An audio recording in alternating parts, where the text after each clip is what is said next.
written in the early medieval period or the late ancient period, it's one thing to have it written in the Quran and another thing to implement it. Wahhab's strict interpretation of the Quran might have remained his own, but for a fateful meeting.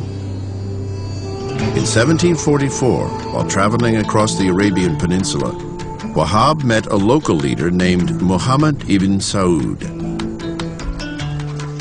Saud was an ambitious chieftain bent on unifying all of Arabia. Armed with Wahhab's fundamentalist teachings, Saud believed he could use both a sword of steel and a sword of faith to subdue the peninsula.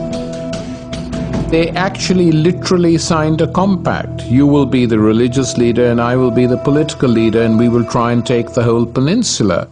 It would take nearly 2 centuries, but in 1924, descendants of Saud finally conquered Arabia.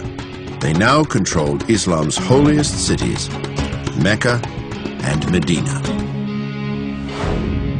8 years later, the modern state of Saudi Arabia was established, and the stringent doctrines of Wahhabism became the law of the kingdom.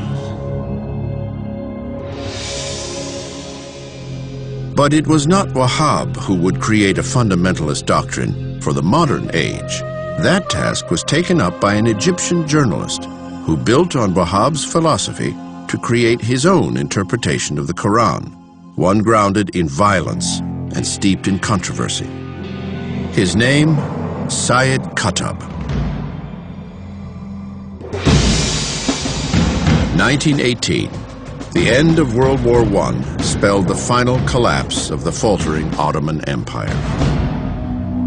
Across the Middle East, Arab lands were divided up between European colonial powers, which established secular and